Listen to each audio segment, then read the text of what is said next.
Hey everyone, so today we're going to be talking about the cosmetic and skincare industry and the lingo that they use that kind of draw us in and make us want to buy the products that we buy.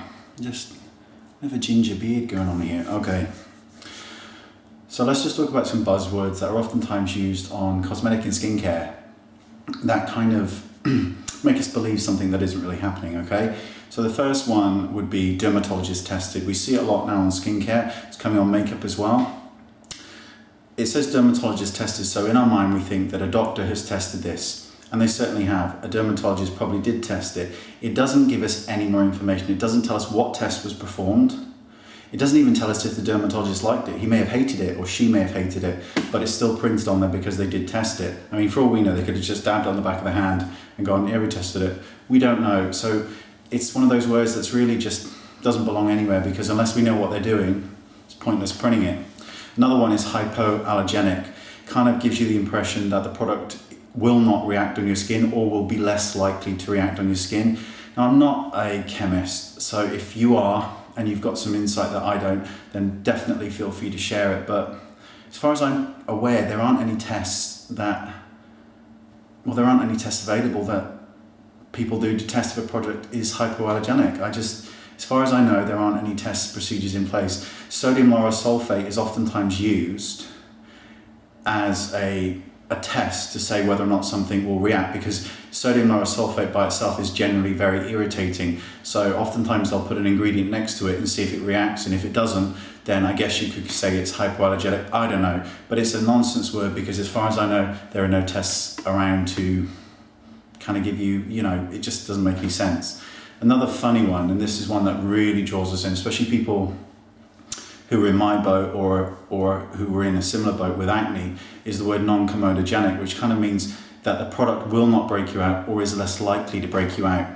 Again, what are the testing procedures available that, to prove this? I mean, if a product has been put on the skin of a 50-year-old woman who has never had a spot in her life, surely the results are going to be different than somebody who has been breaking out their entire life. So unless we know who the product is being tested on, how many people were tested, have they battled with breakouts, it makes no sense. We need, as consumers, we need all this information so that we can make a decisive decision on the products that we are buying. And unless we know how these products are tested, we don't know. There is a company just recently claimed that their foundation lasted 15 hours, which is great. And I called them up and said, can you just give me the research or what you did to prove that it lasted 15 hours? And they told me that the research was private, was a secret, and that they couldn't give me it, which is odd. Why put it on there then? It doesn't make any sense. But these are the buzzwords that we're using. I've mentioned this a million times, but it's the most powerful one that I've seen in a long time, which was, I think, for Dior, and it was a picture of Sharon Stone, who's beautiful anyway, right? And there was her gorgeous face here, and it said, "More beautiful today than when you were 20. And you're looking at this, you're thinking, oh my God, this means less wrinkles, this means firmer skin, this means like I was 20. It doesn't say younger looking, it doesn't say less wrinkles, it says more beautiful, which could mean anything. But it's amazing marketing. These are the things that you and me and we need to look out for, so that we are not drawn into every single product. And I think as well, with products that are £100, £150, £200, £500, there's also, I think, probably a little bit of a placebo effect going on, that we want to believe even more that this product is going to work because we're paying so much money for it.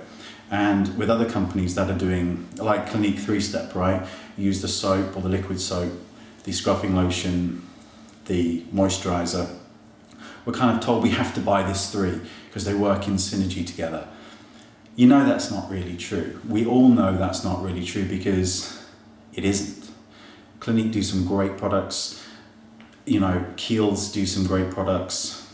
There's lots of great products from all over the place. You don't need to have to get every single one in a set. Things don't always work in synergy. What they do is want you to buy a set, because you're spending more money, and at the same time, you're also going to probably get a little bit of the placebo effect.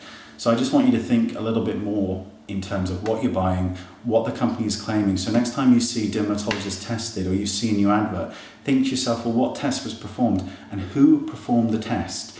If L'Oreal is saying that their new wrinkle cream is amazing and reduces wrinkles, okay? And they've got a test to prove it.